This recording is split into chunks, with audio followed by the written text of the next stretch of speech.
Hello दोस्तों, आज मैं आपको जो कहानी सुनाने जा रही हूँ, ये कहानी है जादुई सोने चांदी की नेल पॉलिश की। तो चलिए दोस्तों, देखते हैं आज की ये कहानी। सीतापुर नाम के एक गाँव में रुक्मणी नाम की एक औरत रहती थी। रुक्मणी का पति राजेंद्र शहर में काम करता था। रुक्मणी की एक 15 साल की मीरा नाम की एक सौतेली बेटी थी, जो रुक्मणी को बिल्कुल भी पसंद नहीं थी। एक दिन सुबह सुबह मीरा अपने नाखून पर नेल पॉलिश लगा रही थी। तभी बाहर से चिल्लाते हुए रुक्मणी घर के अंदर आती है। ओहो, तो अम्मा यहाँ बैठी हैं, नाखून सजा रही हैं। कुछ और काम तो है नहीं। तेरे बाप ने 10-12 नौकर लगा रखे हैं क्या? नहीं माँ, मुझे आज अपनी दोस्त के पास जाना था। मैं तो इसीलिए नेल पॉलिश लगा रही थी। हाँ, तेरी दोस्त की तो शादी है ना, जैसे जो उसके पास जाने के लिए सारा काम छोड़कर तैयार हुआ जा रहा है। माँ, मुझे अभी स्कूल जाना है। बड़ी आई स्कूल जाने वाली। पहले चुपचाप आज का काम खत्म कर, उसके बाद ही कहीं जाना। माँ, पर मैं कुछ मत कर और घर का काम कर, फिर जाकर कुछ सोचना, काम चोर कहीं की। मीरा चुपचाप से घर के काम में लग जाती है और उसका स्कूल जाना भी कैंसिल हो जाता है। अगले दिन रुक्मणी को कहीं पर जाना था, इसीलिए वो अपनी नई साड़ी निकालती है और तैयार होने लगती है। तभी वो देखती है कि उसकी नेल पॉलिश नहीं मिल रही है। ये देखकर रुक्मणी लाल पीली हो जाती है और गुस्से से चिल्लाते हुए कहती है, मीरा, ओए ओ मीरा, कहाँ पर है तू? जल्दी यहाँ पर आ। मीरा दौड़ते हुए रुक्मणी के पास आती है। हाँ, क्या हुआ माँ, क्या हुआ? ज्यादा भोली बनने की कोशिश मत कर, चुपचाप बता, मेरी नेल पॉलिश कहाँ रखी है तूने? माँ, मैंने आपकी नेल पॉलिश नहीं ली है। देख मीरा, मैं अच्छे से जानती हूँ कि जितना कोरोना में मरीजों को ऑक्सीजन की जरूरत थी ना, उतना ही तुझको नेल पॉलिश की जरूरत है। चुपचाप सच बता दे, वरना अच्छा नहीं होगा। माँ, मैं सच कह रही हूँ, मेरा विश्वास करिए माँ। तू ऐसे नहीं मानेगी, तुझे तो मैं अभी बताती हूँ। इतना कहकर रुक्मणी मीरा को बहुत पीटती है और मीरा रोते रोते अपने कमरे में जाकर बिना कुछ खाए पिए सो जाती है। अगले दिन मीरा सुबह स्कूल के लिए रास्ते से जा ही रही थी, तभी वो देखती है कि सामने से उसके पिता आ रहे थे। ये देखकर मीरा की आंखों में चमक आ जाती है। पापा आप आ गए, मेरे प्यारे पापा। हाँ मेरी प्यारी बच्ची, मेरा बहुत मन कर रहा था तुम लोगों से मिलने का, इसलिए मैं आज सुबह ही चला आया। मुझे आपकी बहुत याद आ रही थी पापा। आज तुम स्कूल मत जाओ, घर चलते हैं और खूब खेलेंगे आज। पापा, आप मेरे लिए क्या लेकर आए हैं? मुझे पता है तुम्हें सबसे ज्यादा क्या पसंद है, इसलिए मैं तुम्हारे लिए तुम्हारी फेवरेट चीज लेकर आया हूँ। वाह पापा, मैं बहुत खुश हूँ। पापा, मुझे भी आपके साथ शहर जाना है, अब मैं यहाँ पर नहीं रहूँगी। हाँ बेटा, मैं तुम दोनों को लेने ही आया हूँ। माँ भी हमारे साथ जाएंगी क्या? क्यों, क्या हुआ? कोई परेशानी है क्या? नहीं पापा, सब कुछ ठीक है। दोनों बातें करते हुए घर वापस पहुँच जाती हैं। घर आने के बाद उन्हें पता चलता है कि रुक्मणी कहीं गई हुई है। जब तक माँ वापस आती है, तब तक आप मेरा गिफ्ट मुझे दे दीजिए ना पापा। अच्छा ठीक है बेटा। मीरा के पिता अपना बैग खोलते हैं और उसमें से 2 सुंदर से नेल पॉलिश निकालकर मीरा को दे देते हैं, जो कि सोने और चांदी की थी और बहुत ही चमक रही थी। ओह वाओ, मजा आ गया पापा, आप तो मेरी पसंद की नेल पॉलिश लाए हैं। इससे तो मेरे नाखून चमकने लगेंगे। मैं जानता था कि ये सोने चांदी की नेल पॉलिश तुम्हें बहुत पसंद आएंगी, इसलिए मैं तुम्हारे लिए यही लेकर आया हूँ। हाँ पापा, मैं अभी से लगाती हूँ। बेटा मीरा, मैं गांव में अपने कुछ दोस्तों से मिलने जा रहा हूँ। ठीक है पापा, आप जाइए। मीरा के पिता अपने दोस्तों से मिलने चले जाते हैं और मीरा नेल पॉलिश लगाने में बिजी हो जाती है।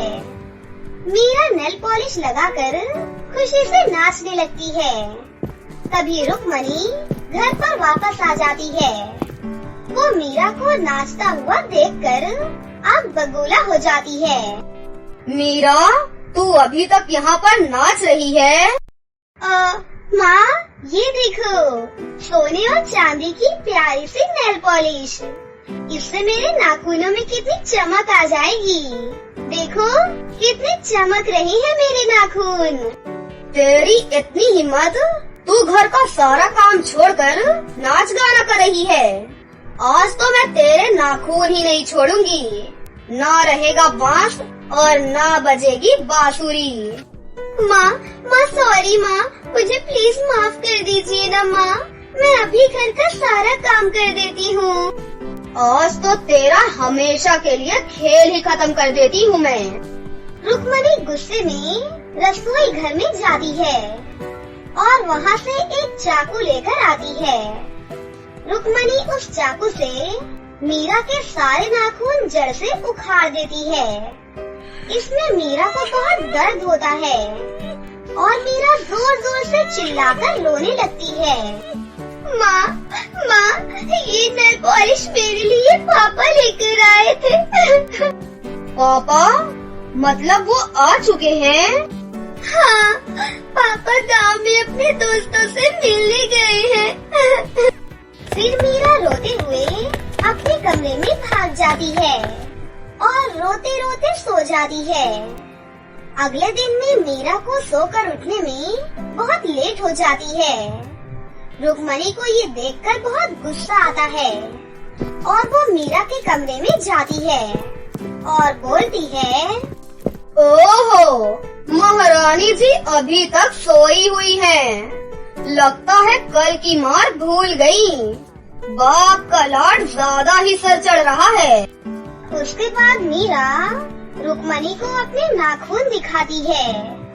मीरा के नाखून देखकर रुक्मणी के तो होश ही उड़ जाते हैं, क्योंकि मीरा का घाव बिल्कुल ठीक हो गया था। और इतना ही नहीं, उसके नाखून सोने के बन चुके थे। हे भगवान, ये कैसे हुआ? रुक्मणी की आवाज सुनकर मीरा के पिता भी वहाँ पर आ जाते हैं। अरे भाई, क्या हुआ? कोई हमें भी तो बताओ। देखिए जी, मीरा के नाखून कितने बड़े और सोने के हो गए हैं। अरे वाह, अब तो हमारी बेटी राजकुमारी हो गई है। और हाँ, मैं तुम्हें ये बताने वाला था कि तुम दोनों अब मेरे साथ चलोगी। अब हम तीनों आराम से शहर में ही रहेंगे। ये सुनकर सभी बहुत खुश होते हैं और मीरा के पिता मीरा और रुक्मणी को अपने साथ शहर ले जाती हैं। शहर जाने के बाद मीरा अब राजकुमारियों की तरह रहने लगती है और घर का सारा काम रुक्मणी को ही करना पड़ता था। आरती और किशन अपना जीवन खुशी से काट रहे थे। उनकी एक बेटी थी जिसका नाम था मोनिका। वो सभी लोग हंसी खुशी से रह रहे थे, लेकिन भगवान को ये रास नहीं आया और उन्होंने उनकी सारी खुशियाँ छीन ली। मोनिका केवल 5 साल की ही थी जब उसकी माँ का सीढ़ी से पैर फिसलने से उनका देहांत हो गया था। बचपन में ही भगवान ने मोनिका की माँ को मोनिका से छीन लिया था। कुछ ही दिनों बाद किशन ने एक जानकी नाम की औरत से दूसरा विवाह कर लिया था। मोनिका बेटा, आज से ये तुम्हारी माँ है। लेकिन पिताजी, माँ तो मर गई है ना? हाँ बेटा, इसीलिए मैं तुम्हारे लिए दूसरी माँ लेकर आया हूँ। जानकी की भी एक बेटी थी, वो उसे लेकर आई थी। उसका नाम था मायरा। जानकी मोनिका को बिल्कुल भी पसंद नहीं करती थी। वो हमेशा मोनिका से सारे घर के काम करवाया करती थी और उस पर हुक्म चलाया करती थी। मोनिका, खाना बना कि नहीं बना अभी? माँ, घर में गैस खत्म हो गई है, इसलिए खाना अभी तक नहीं बना है। गैस खत्म हो गई है तो तू जंगल से लकड़ी नहीं ला सकती थी क्या? तुझे तो बस काम न करने के बहाने चाहिए। चल, अब जल्दी से जंगल से जाकर लकड़ियाँ लेकर आ। ठीक है माँ, मैं अभी लेकर आती हूँ। मोनिका जंगल से लकड़ियाँ लेने चली जाती है। मोनिका के जंगल जाने के बाद जानकी अपनी बेटी मायरा को अच्छा खाना बनाकर खिलाती थी और उसके बाद सब कुछ छुपा कर रख देती थी। एक दिन मोनिका जंगल से लकड़ियाँ लेकर वापस आती है तो उसे समोसे की खुशबू महकती है। तो मोनिका खुश होकर अपनी माँ से कहती है, अरे माँ, घर में गर्मा गर्म समोसे की खुशबू आ रही है। आपने समोसे बनाए हैं क्या? मेरा भी दिल कह रहा है समोसे खाने का। तेरे बाप की इतनी तनख्वाह नहीं है कि घर में तरह तरह के पकवान बनते रहे। बड़ी आई खुशबू लेने वाली, तुझे ऐसे ही खुशबू आ रही है। सुबह का खाना रखा हुआ है, जाकर खा ले चुपचाप से। अच्छा ठीक है माँ। मोनिका बहुत दुखी होती है और मन ही मन में सोचती है, माँ मुझे बिना बात के ही डांटती रहती है और कुछ न कुछ सुनाती ही रहती है। अगर आज मेरी माँ जिंदा होती तो क्या वो मुझसे ऐसा कहती?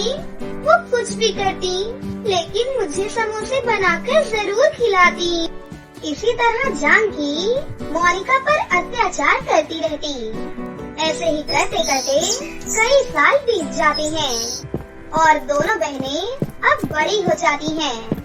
फिर एक दिन किशन ने जानकी से कहा, जानकी, मैंने एक लड़का देखा है, बहुत अच्छा लड़का है वो, घर बार भी बहुत अच्छा है। क्यों न हम मोनिका की शादी कर दें? मोनिका वहाँ बहुत खुशी खुशी रहेगी। देखो जी, लड़का अपनी बराबरी का ही देखो। जितना अच्छा लड़का देखोगे उतना ही दहेज भी देना पड़ेगा। अरे, उन्हें कुछ नहीं चाहिए, उन्हें केवल हमारी बेटी ही चाहिए। इसके बाद किशन अपनी बेटी मोनिका की शादी वहाँ पर तय कर देता है, लेकिन जानकी के व्यवहार में कोई भी बदलाव नहीं आता। मोनिका, जा और जल्दी से जाकर रोटियां बना ले। मेरे सर में बहुत तेज दर्द हो रहा है। माँ, अगले हफ्ते मेरी शादी है और मेरे यहाँ से जाने के बाद तो ये सारे काम आप ही को करने पड़ेंगे ना? तो आप मायरा से ही कहिए, वो कुछ सीख ले, क्योंकि मेरे बाद तो उसको ही आपकी मदद करनी पड़ेगी ना। तेरी जुबान बहुत ज्यादा ही चलने लगी है। रुक, तुझे अभी सबक सिखाती हूँ। इसके बाद जानकी मोनिका को बहुत मारती है। मुझे मत मारो माँ, मुझे माफ कर दो, मैं अभी बनाती हूँ सबके लिए रोटियाँ। इसके बाद मोनिका सभी के लिए रोटियाँ बनाती है और सुबह सुबह खाना बनाने के लिए जंगल से लकड़ियाँ लेने चली जाती है। मोनिका देखती है कि उसके हाथों में तो चोट लगी है, वो लकड़ियाँ कैसे तोड़ेगी? हे भगवान, ऐसी माँ किसी को मत देना। काश आज मेरी माँ जिंदा होती तो शादी से कुछ दिन पहले वो मुझे मारकर लकड़ियाँ लेने को नहीं भेजती। मेरी तो किस्मत ही फूटी है। मोनिका रोते रोते थोड़े आगे बढ़ती है। उसे एक पेड़ के पास ढेर सारी लकड़ियाँ दिखाई देती हैं। चलो, अच्छा हुआ आज लकड़ियाँ तोड़नी नहीं पड़ेंगी, वैसे भी मेरे हाथों में चोट लगी हुई है। मोनिका लकड़ियाँ उठाने के लिए आगे बढ़ती है तभी उसे वहाँ पर एक लहंगा दिखाई देता है। अरे ये तो लहंगा है, लेकिन इस जंगल में लहंगा कौन छोड़ सकता है? अरे ये तो जंगल में पड़े पड़े गंदा भी हो गया है। मैं एक काम करती हूँ, इसे उठाकर घर लेकर चलती हूँ। इसके बाद मोनिका लहंगा उठाकर लकड़ियों के साथ घर लेकर आती है। अरे ये क्या, तू लकड़ियों के साथ साथ फटे पुराने कपड़े भी लेकर आने लगी है? माँ पता नहीं, ये लहंगा मुझे जंगल से मिला है। ये फटा हुआ लहंगा नहीं है, ये बस थोड़ा गंदा हो गया है। मैं इसे साफ कर लूंगी माँ। हाँ ठीक है, तू इसे धोकर साफ कर ले। कम से कम तेरी शादी में तो कपड़े लेने नहीं पड़ेंगे। इतनी देर में वहाँ पर मायरा आ जाती है और कहती है, माँ, अरे वाह, आज तो महारानी को जंगल में एक लहंगा मिल गया है। चलो अच्छा ही है, अब ये अपनी शादी में यही लहंगा पहनेगी, हमें दिलवाना भी नहीं पड़ेगा। अब ये मिस इंडिया बनेगी। अच्छा है मोनिका, तुझे तेरी शादी के लिए लहंगा मिल गया, अब तो इसे ही पहनना अपनी शादी पर। देखते ही देखते शादी का समय भी आ जाता है। जानकी, मैं सोच रहा था कि मोनिका की शादी धूमधाम से हो। अरे पागल हो गए हैं क्या आप? जब लड़के वालों ने खुद ही कहा है कि वो दहेज नहीं लेंगे, तो क्यों फालतू में बखेड़ा खड़ा कर रहे हो? मैं तो कहती हूँ मोनिका को 2 जोड़ी कपड़ों में ही विदा कर दो। हमारा भी बुढ़ापा है और अभी तो हमें मायरा की भी शादी करनी है। जानकी इतना कहकर वहाँ से चली जाती है। जानकी फिर मोनिका के पास जाती है और उससे कहती है, मोनिका सुन, अच्छे घर में जा रही है तो तू जल्दी से जाकर तैयार हो जा, बारात बस आने ही वाली है। और हाँ, वही लहंगा पहन लेना जो तू जंगल से लेकर आई थी, बाकी तो तेरे ससुराल वाले तुझे दे ही रहे हैं। इसके बाद मोनिका अपने कमरे में जाकर जल्दी से तैयार हो जाती है और वो अपने आप से रोते हुए कहती है, माँ, अगर आप सीता होती तो क्या मैं शादी के दिन ये पुराना लहंगा पहनती? इसके बाद मोनिका रोते रोते अपने आप को शीशे में देखने लगती है। वो देखती है कि उसका लहंगा तो बहुत चमक रहा है और वो बेहद ही खूबसूरत लग रही है। मेरा लहंगा इतना सुंदर कैसे लग रहा है? लहंगे के साथ साथ अगर मेरे पास गहने भी होते तो कितना अच्छा होता। मोनिका के इतना कहते ही उसके ऊपर गहने प्रकट हो जाते हैं। मोनिका ये सब देखकर बहुत ही हैरान हो जाती है। तभी वो मन ही मन सोचती है, हे भगवान, कहीं मैं ये सब सपना तो नहीं देख रही हूँ। लेकिन वो जानती थी कि ये सब कुछ हकीकत है। मोनिका समझ चुकी थी कि ये कोई मामूली लहंगा नहीं है, बल्कि ये कोई जादुई लहंगा है। शादी में मोनिका का लहंगा देखकर सभी लोग बहुत खुश होते हैं और उसके पिता किशन भी बहुत खुश होते हैं। वो सोचते हैं कि ये सब जानकी ने ही किया है। जानकी, तुमने बहुत अच्छा किया जो तुमने मोनिका को इतना अच्छा और सुंदर लहंगा दिलाया है। आज मुझे विश्वास हो गया कि तुमने मेरी बेटी को अपनी बेटी की तरह माना है। इधर तो दोनों माँ बेटी मन ही मन हंस रही होती हैं कि ये सभी लोगों को पुराना सा लहंगा अच्छा कैसे लग रहा है। लगता है सब के सब पागल हो गए हैं। फिर मोनिका की विदाई हो जाती है और वो अपने ससुराल पहुंच जाती है। 1 साल बीत जाने के बाद मायरा के लिए भी रिश्ता आता है और उसकी शादी भी तय हो जाती है। शादी वाले दिन मायरा के ससुराल वालों ने दहेज की मांग की। मायरा के पिता अपने समधी के आगे अपनी पगड़ी रखते हुए कहते हैं, समधी जी, हमने आपको अपना सब कुछ दे दिया है, अब हमारे पास इसके अलावा कुछ और देने को है ही नहीं। देखिए भाई साहब, हम कुछ नहीं जानते। हमें 5 लाख रुपए कैश और कुछ सोने के गहने और एक गाड़ी चाहिए, नहीं तो हम बारात वापस लेकर जा रहे हैं। नहीं संधि जी, ऐसा मत करिए, हमारी पूरे गांव में बदनामी हो जाएगी। मोनिका ने उस दिन अपना जादुई लहंगा पहन रखा था। तभी मोनिका अपने पिता से कहती है, पिताजी, आपको अपनी पगड़ी यहाँ पर रखने की कोई जरूरत नहीं है। आप लड़के वालों की सभी मांग पूरी कर दीजिए, मैं अभी आपको दे देती हूँ। इसके बाद मोनिका अपने कमरे में जाती है।